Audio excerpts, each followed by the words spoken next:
The Mutual Broadcasting System presents The Mysterious Traveler. Written, produced, and directed by Robert A. Arthur and David Kogan. And starring two of radio's foremost actresses, Gladys Thornton and Abby Lewis, in The Knives of Death.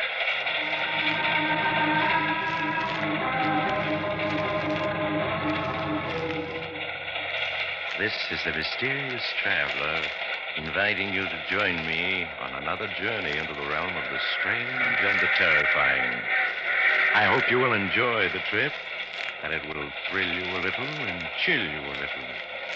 So settle back, get a good grip on your nerves, and be comfortable, if you can, as we join two little old ladies who have one burning ambition in life. They want to solve a murder. It's a story I call The Knives of Death.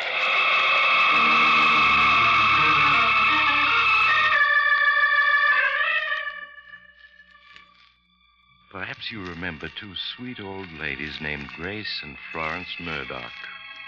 Grace is 72, and Florence is younger. She's only 70. After a lifetime in a small town, they've set out to see the world. Well, up to now, their only recreation has been reading mystery stories. Now they're determined to find real adventure and not just read about it. In their hotel room high above New York, Grace Murdoch is looking out at the great city below them with eager anticipation. New York, Florence, think about it. We're in New York. I don't have to think about it, Grace. I know we're in New York. Oh, look at the lights, the enormous buildings, the traffic. Florence, think of the adventures waiting for us down there.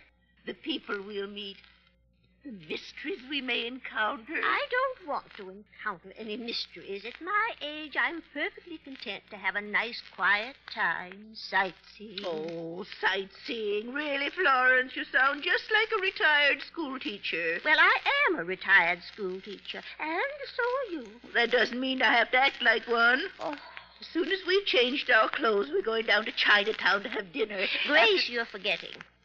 Forgetting what? We promised to go out to New Jersey to see Matilda Smith tonight. We did. I don't remember doing any such thing. Why, I don't even remember any Matilda Smith. That's her married name. She used to be Matilda Johnson. She was a pupil of mine the first year I taught school. A thin, unattractive Southern girl with just lots of money. She sounds simply dismal. Why do you want to look her up? Because of her husband. He used to be a professor. He made several trips to Africa, wrote some very interesting articles about the strange tribal customs he encountered. Now, I'll phone her and tell her we'll be out later. Hello? Operator, I want to make a person-to-person call to Mrs. Matilda Smith in Dobbs Corners, New Jersey. That's it. Yes, I'll wait.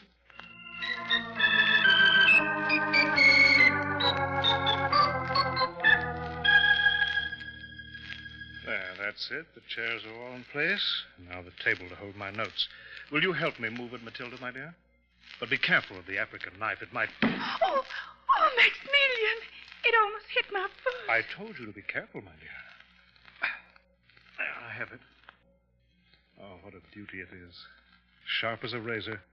And notice the carvings on the blade. The greatest witch doctor in Africa made this knife. I don't want to hear about it. And I forbid you to talk about it tonight, do you hear? I forbid you. But our little gathering tonight is for the express purpose of hearing my talk on the worship of death among the Dambongi savages of Africa.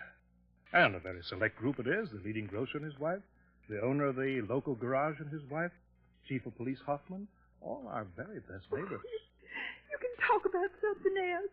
Why do you have to talk about death all the time? Death, death, death. You know how it frightens me to think about it. But we discussed all that, my dear. And we agreed that the only way to overcome this morbid fear of yours is to face it. Now, what is death? It's just a word. Nothing to be afraid of. We all must die in time, some of us sooner than others, but there's no need to cower in fear of the inevitable. Don't. But, Matilda, You're just talking this way to torture me. You want me dead. You'd kill me if you dared, but you don't dare. You know the whole world would know the truth. My love, you're hysterical. You must calm yourself. Remember, we have guests coming in a few hours. Well, I do believe we're going to have a storm, too. Well, it'll just make an appropriate setting for my little lecture. The Dambongi savages, you know, believe that on a stormy night, Death is able to walk abroad to select his next victims. Maximilian, if you talk like that anymore, The phone, Matilda. Hadn't you better answer it? Yes. Oh, Florence Murdoch. Oh, Florence, yes, I do want you to come right away. No, you must come tonight as soon as you can. I want you to protect me. My husband's trying to kill me. He's trying to scare me to death.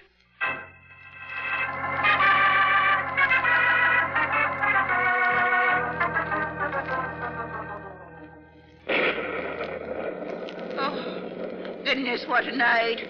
Florence, are you sure that Matilda said her husband was trying to kill her? Of course I'm sure.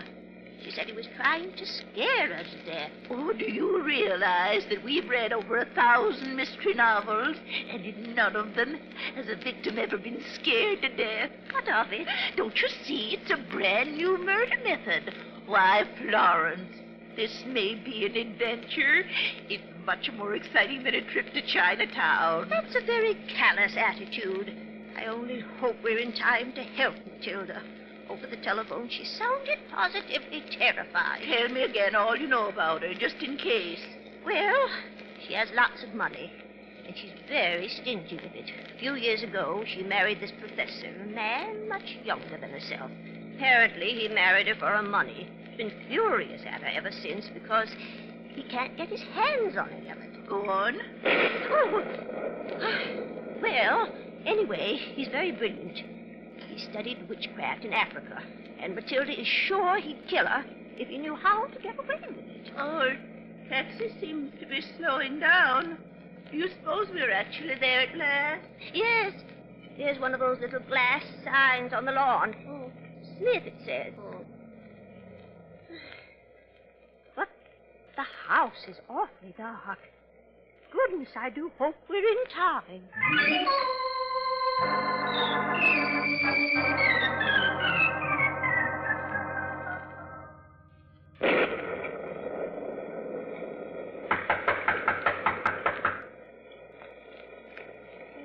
Is anyone home? They're an awful long time answering. Matilda said the professor was giving a talk tonight to some friends. Maybe they don't hear us.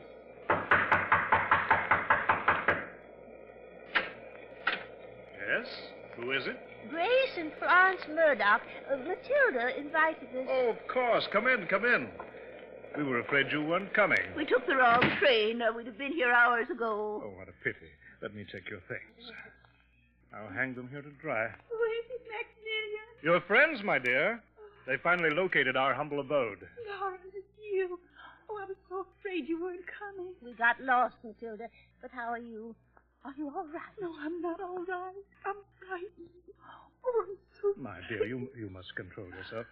I hope you'll understand about Matilda, dear ladies.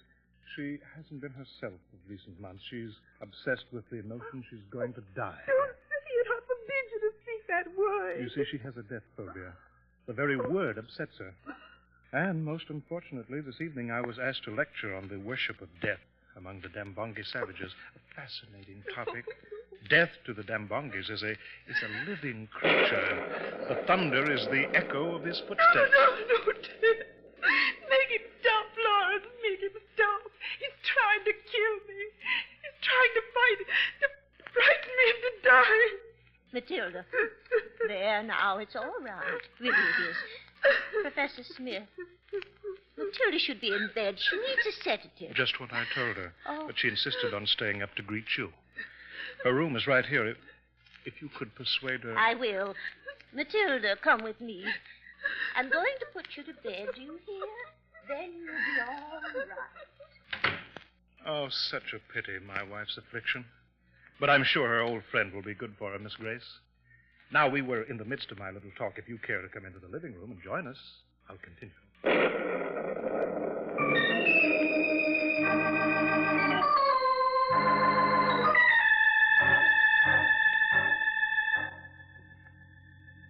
And now, Florence, having discussed the curious beliefs concerning the subject of death held by these savages, the Dambongi tribe of Central Africa, I'm going to show one of the sacred knives of the tribe.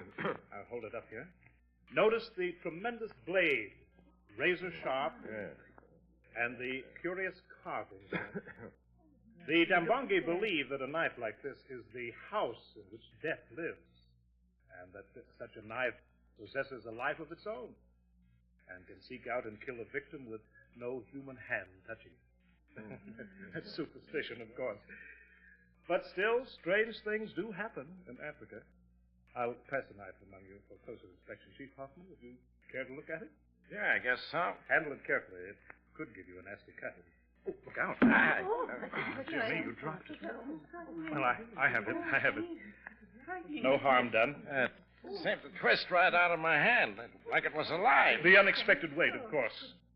But perhaps I'd better not pass it around. Someone might be cut.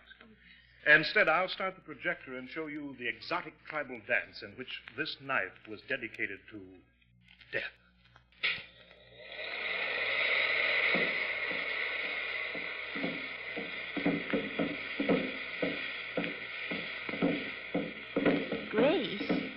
Grace, where are you? Here, to the left of the door. Oh, I couldn't see you. Sit down. How's Matilda? She's asleep. I gave her a tablet. Grace, she's frightened. She swears he'd kill her if he did. Did you lock her door? Yes, I turned out the light. Then I set the catch so the door locked automatically. Why? Because this husband of hers is up to something. I don't know what. But all this talk about the death worship of Dambongi savages and the rest of it, it's pure hocus pocus. You mean it's not true? Oh, not a word of it. There's no such tribe. Look at that film. It's just an ordinary tribal dance. But he has all these people in here, their neighbors, sitting on the edge of their chairs. Then he's up to something. Yes, so we'll just stay here with Matilda tonight. Tomorrow we'll discuss what's to be done. With the door locked, she should be safe enough. Yes. The window's locked, too, because of the storm. Nobody could possibly get into that room. There, the dance is over. I'll shut off the projector. Turn up the lights. Now, friends, if any... Now, what was that? What was that? What was it? Grace, that was Matilda. Please, everyone, remain calm. My wife may have been having a nightmare. It was no nightmare, Florence. It certainly was not, Grace. Come on. We must see what's happening. Please, dear ladies, don't alarm yourselves. Poor Matilda frequently has nightmares. Well, that didn't sound like a nightmare to me, Professor. No, me either. Oh, I forgot. I locked her door just now. I'm sure she's all right. But just to make certain. Matilda, my love. She doesn't answer. Then perhaps we had better break the door down. Chief Hoffman, if you'll help me. Yeah, sure. Then come on. Once. Twice. All right, now once more. That does it. Now let me find the light switch here. Oh, she's dead. She's lying right in the middle of the bed where I left her. Only now she's dead. With one of those African knives straight through her heart.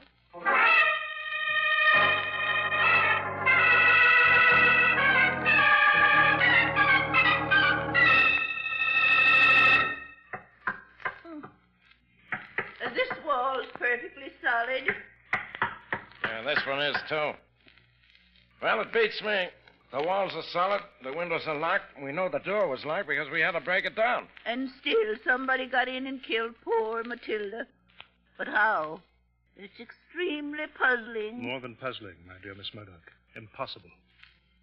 Surely by now it's obvious that at last Matilda could endure her terror no longer and ended it by seeking the very death she feared. Nonsense. You mean you don't think so? Of course not. I've known Matilda since she was a girl. She was always emotional. She certainly wouldn't kill herself. Florence is quite right. Nobody who worries so much about dying ever kills himself. Then, my dear ladies, we have an impossibility. If in this tightly locked room my wife didn't kill herself and wasn't killed, what other answer remains? I don't know yet. If we rule out those two possibilities, we're left with a picture of a huge African knife, dedicated to death by the mystic spell of an African witch doctor rising in the darkness, floating through the air, and plunging itself into its victim's heart. Nah, she killed herself. That's what I say. I stick to it. Just how did that knife that killed Matilda get in this room? I don't think that's been explained. I brought back a pair of them from Africa. They're very rare and extremely valuable. One I kept, one I presented to my wife. She kept it in here, on her dresser. I would hardly expect her to keep something she dreaded so much in her room. Because of the value of the knife. Matilda, for all her wealth, was extremely close-fisted. Anything valuable she liked to keep close to her. There's one thing you men are overlooking. Yeah, Miss Murdoch? I helped Matilda to bed. I saw her take a sleeping potion just before I turned out the light. Then she couldn't have killed herself. The medicine would have put her to sleep too quickly. Just what I was trying to point out. Well, Professor, what do you say to that? What can I say, dear lady? Only what I've said before. Here in this locked room was a knife, animated by the very spirit of death himself. The storm is raging outside. The sleeping spirit in the knife stirs. The knife moves. Now, this is Dobbs Corners, New Jersey, not Africa. That kind of stuff don't happen here. I say she killed herself. It's the only way it could have happened. And I'm going home. I decided there ain't no case here for the police, and that's that. Yes, of course, you're right. It couldn't have happened in the other way. I'll see you to the door and tell my other guests that they're at liberty to go home. You will all understand that I want to be alone with my grief. Well, Grace, you wanted adventure tonight. I guess you've gotten it.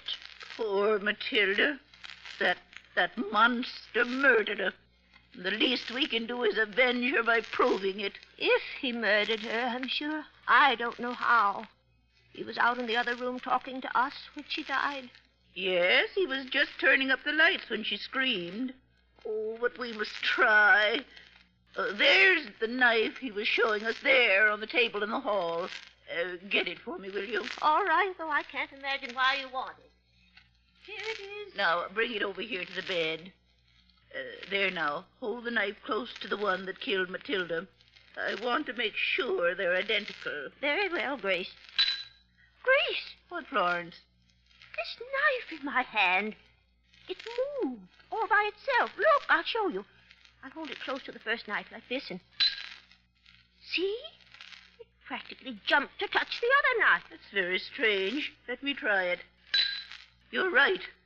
There's a strong and definite attraction between these two knives. As if there was something living in them, just like Professor Smith said. Yes, and I think I know what it is. Oh, the lights almost went out then. Yes, lightning struck the wires. But, Florence... Yes, Grace? I need 10 minutes. Go out and somehow try to keep the professor from interrupting me for that long. But how? Oh, how do I know? Use your feminine wiles on him. I never learned any. That's why I'm an old maid. Then faint or do something, anything. But I need 10 minutes to discover the kind of black magic Professor Smith used to kill Matilda without ever coming near her.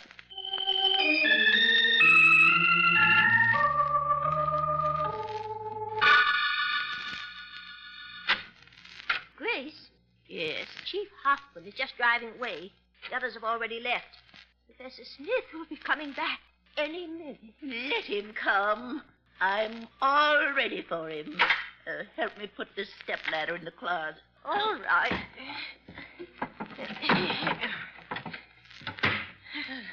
But what in the world were you doing with the stepladder? I found it in the hall, and I was using it to practice black magic. Grace, what on earth are you talking about?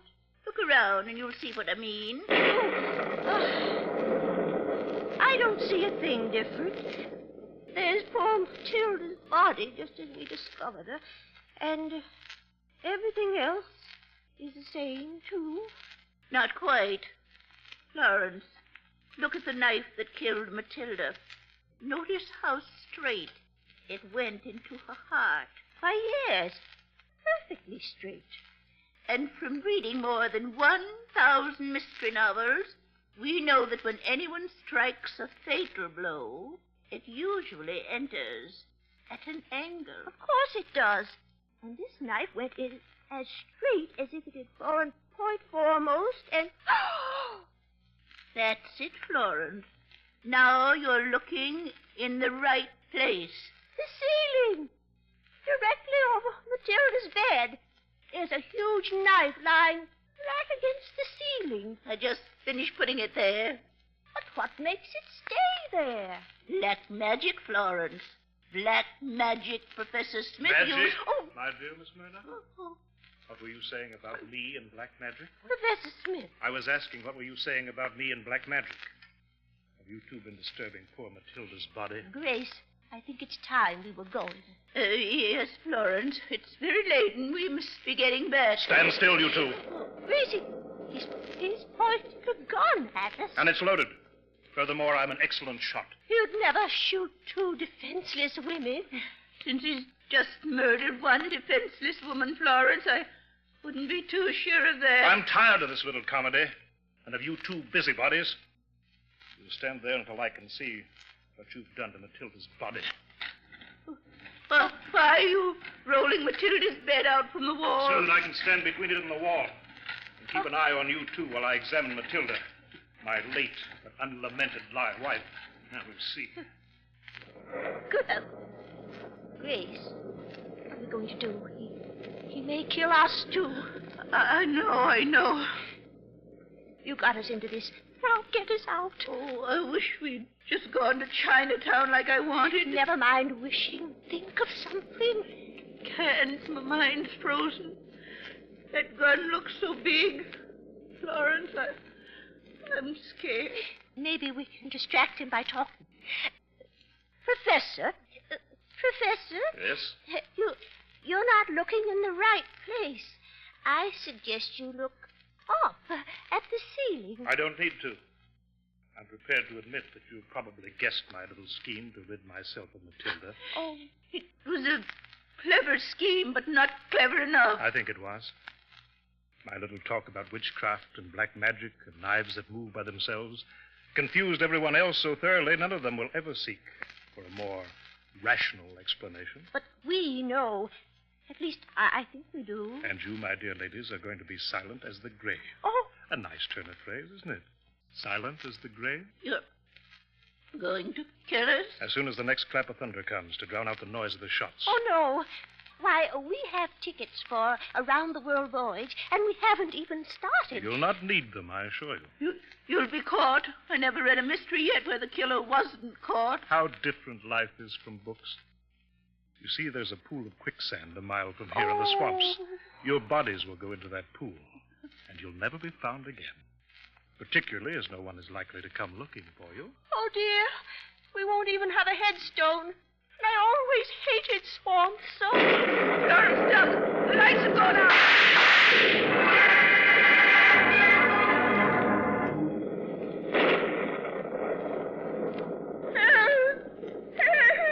Florence, where are you? Florence. I'm here. Help. Help. He's got me. Help, Grace. Help. He's trying to kill me. Florence, calm down. You're in the closet, caught in the stepladder. In the closet. Oh, I see what happened.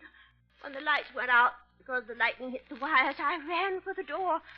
Only I got the wrong door. You did indeed. But where's the professor? There on the floor beside Matilda's bed. With a knife in his back. Yes, Florence. He's dead, thank goodness.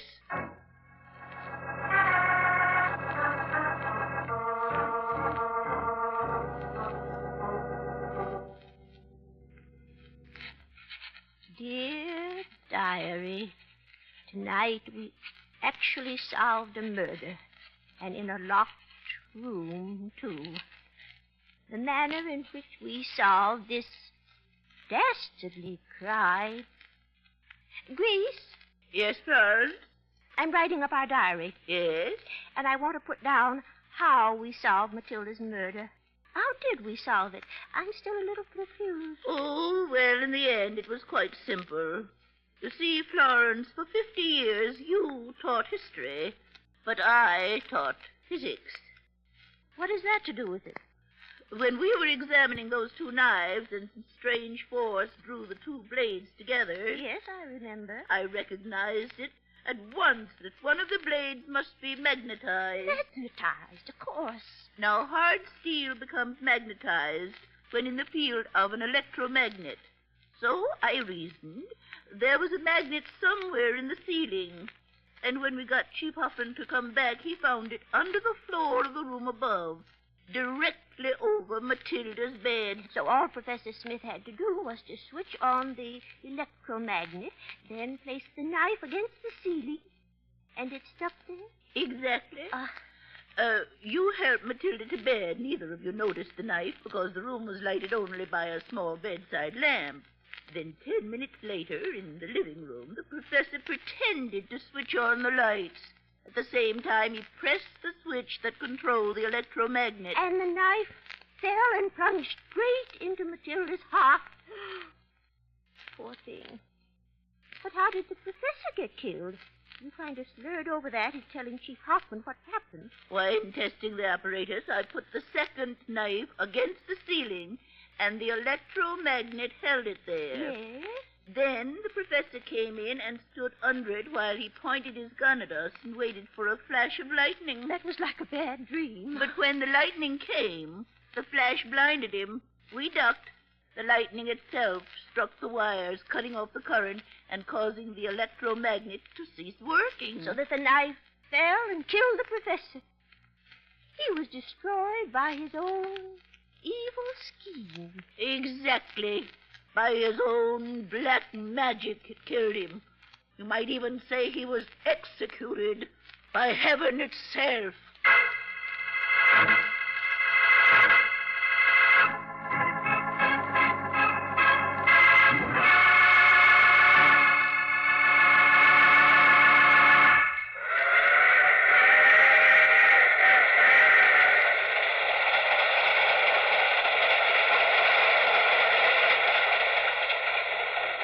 This is the mysterious traveler again.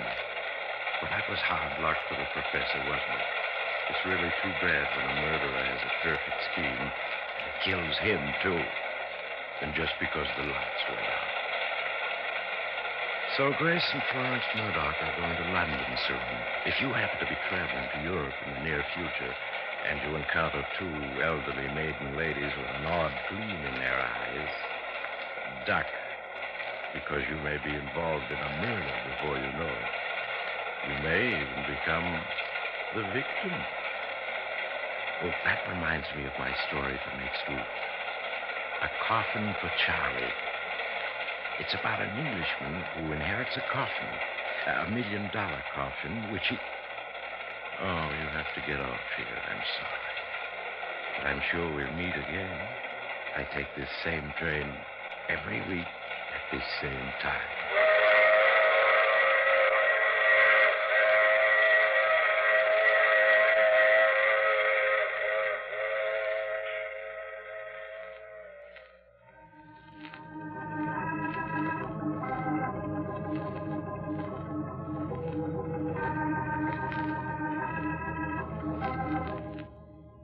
You have just heard The Mysterious Traveler, with the title role played by Maurice Tarplin.